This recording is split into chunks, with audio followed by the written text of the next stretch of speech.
we're gonna start with 2 crates. I thought that we could use a little paint and a few tools and transform these. Primer is dry and it's just gonna give us a nice even base to put on this beautiful, it's called Oasis Blue color on top of that.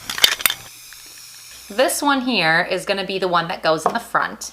And then this one is gonna sit right on the edge on the back. So I grabbed a piece of scrapbook wood. This is just a 1x2 that I cut down to size.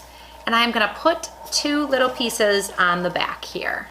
And then we're just gonna use a little wood glue to attach the legs to the top here and then attach both crates together. All right, so I've given this a lot of time to dry. We have the glue on here, the legs are on here nice and well, and the 2 crates are stuck together. They're just held on with glue. I'm gonna feel a little bit better if we put a screw in this. So I'm just gonna take and drill a hole through the top right here into this leg. Okay, so we are gonna plant some flowers in these crates, but the crates have some big holes, some big gaps in them. And instead of covering that all up, what we're gonna do is use some landscape fabric.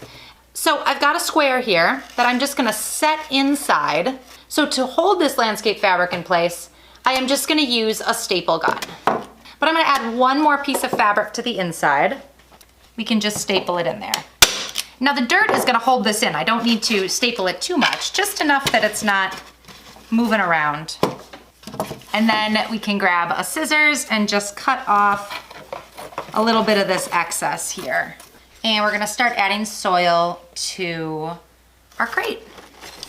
So I've got some long kind of drapey flowers, and then we can fill it in the middle here. Get this all finished up, and then we're gonna take it outside. I'm gonna show you how this looks outside on my porch. All right, we are all set up outside. I have this beautiful tiered blue planter set up in a space that kind of runs behind a garden bed here between my front door and my garage. So I loved making this, and I hope it inspired you to create something similar for your yard. So to get started, you're gonna need 6 plain wood crates. You can pick these up at any big box store or craft store. I am going to use spray paint in 3 different colors. I chose a teal, a light green, and a white. So I'm going to paint 2 crates each color and let them dry. You want to paint all the sides of the crates. You don't need to paint the inside or the bottom. Once the paint is dry, I'm going to seal these crates. I am using a clear sealer in just a spray can. Next, we need something to make this into a vertical planter. So I grabbed some 2x2 pieces of wood, and I'm going to cut them down to size.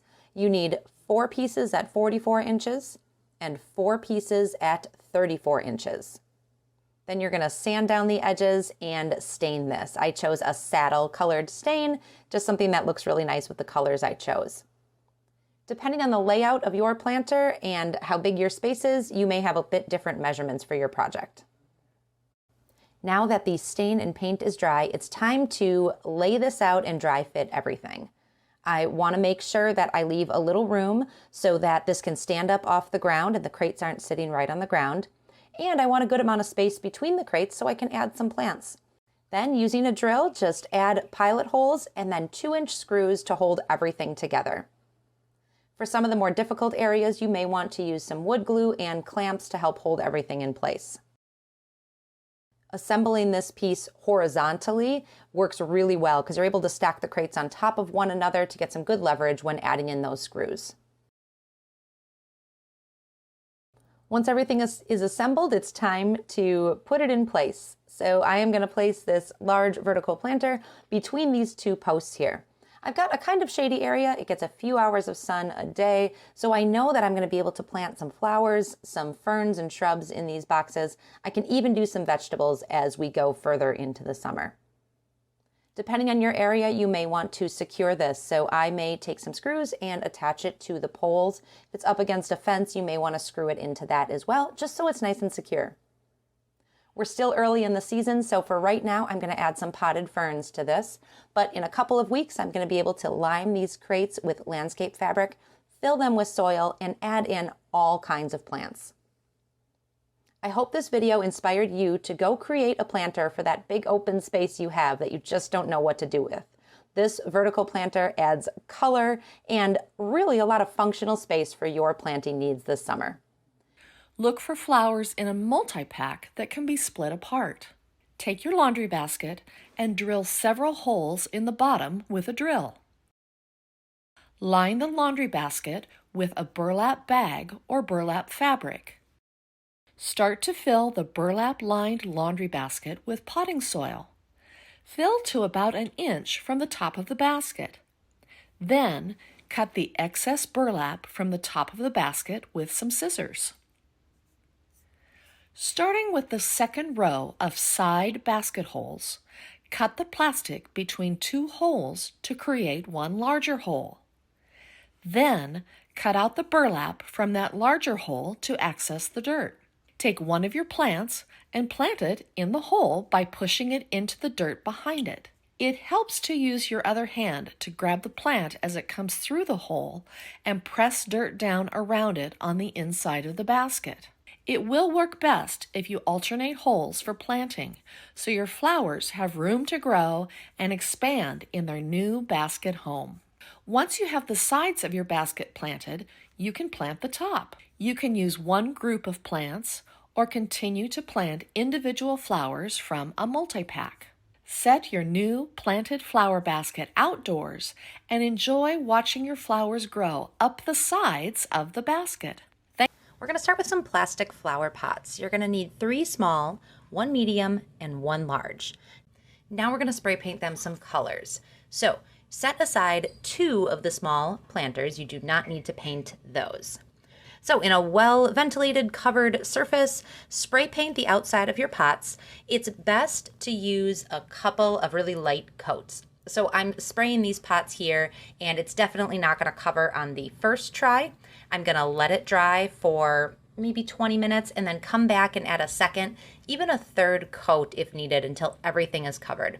Once everything is dry, we're going to dry fit these together to make sure they look how we want them to look. So 1 small pot goes in the inside of the large one, and then the medium one goes on top of that. So I've got some room around here to plant, but I actually want some more room than that. So I am going to grab a large rock. You can use pebbles, gravel, or even soil for this. And then I'm going to put that small pot back in and add the medium one on top. So once I know that this all is exactly how I want it, now I'm going to take this apart and use some E6000 glue to attach these tiers together. I want to add something unique to this pot. I am going to put my address on the front. So I'm grabbing some vinyl stickers. It's best to use stickers that are good for outdoors. So you can head to the mailbox section of your hardware store and pick up some really good adhesive vinyl stickers. And I am just going to stick them right on the front of the pot. The glue is dry and we are ready to assemble. So I've got this tier put together here. I'm just gonna set that inside. And then I'm gonna grab some potting soil and fill in the large pot. And I'm gonna repeat the process for the top, adding in that last tier and filling it in with potting soil in the orange pot and the yellow. This tiered planter is a great addition to my front porch, and it's going to have some beautiful color for another couple of months. I hope this inspired you to take some of those plastic pots you already have and turn them into something beautiful for your home. Thank you so much for watching. We'll see you next time.